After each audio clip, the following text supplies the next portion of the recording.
Hello, and welcome to the April Dev Diary.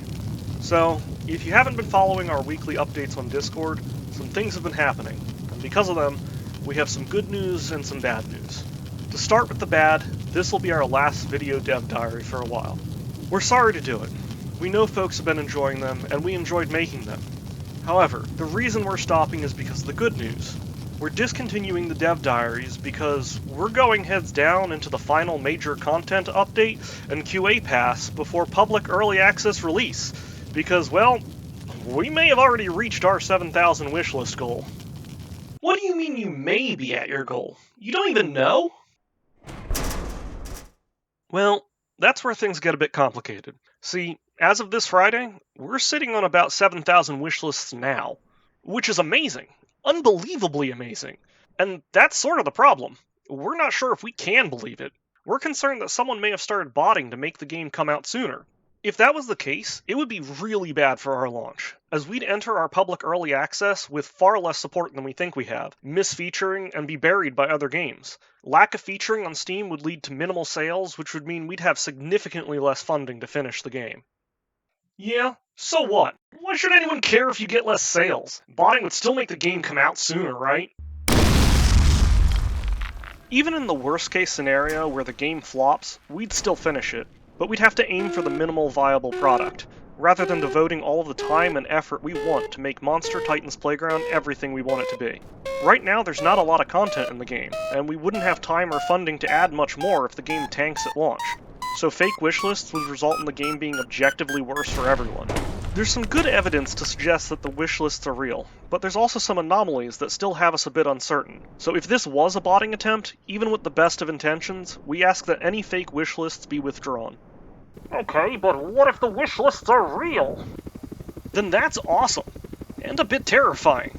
This is so much of an unexpected growth in wishlists that it's actually throwing us off balance about how we're going to schedule the release of the game. Our hope was to have enough time to finish the Melee update, at least one new map, and implement a new progression system where you would enter missions with a fixed number of enemy waves to earn points, ending with a final mission per map that culminates in a boss fight that would unlock the next map. Now that we've already hit the 7,000 wishlist target well ahead of schedule, we are almost certainly going to have to push many of those features until after the early access launch. Our current plan is to spend the next month finishing the Shield and Spear update, and then 1 or 2 more months going on a massive bug hunt to polish the game as much as possible before launch. We know that's a bit longer than the 1 or 2 months after hitting our wishlist goal we've talked about in our Discord updates, but that was back when we assumed we wouldn't be hitting that goal until mid to late June. This extra time will also give our wishlists time to keep growing. This will give us more of a buffer in case a portion of the wishlists are bots, and would be all the better if there are no bots. There's always some percentage of real wishlists from people that can't or won't really buy the game, so while 7,000 is the minimum target for us to launch, the more people we have actually interested in buying the game when we flip the switch, the better off we'll be. To give you an idea of what we're feeling, imagine you're building a house.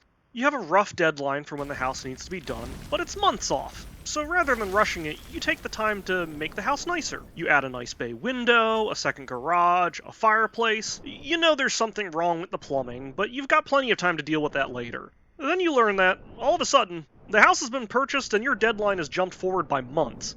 Sure, you have all those fancy additions, but you haven't even put the roof on yet. And what about the plumbing?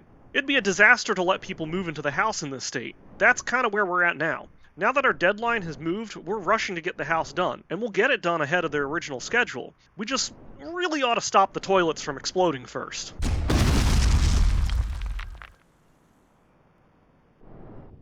Because of the tight timeline, we'll be shifting our focus away from marketing and directing it entirely towards development and bug fixing, which is why there will not be any more dev diaries or feature videos until launch. We will keep posting shorts for a while, and if you want to stay up to date with our progress, we'll still be posting our Friday updates in our Discord, which will be linked in the description of this video. We're really excited and appreciate all the support the community has given us in this very short amount of time. We look forward to talking to you all next time, at launch!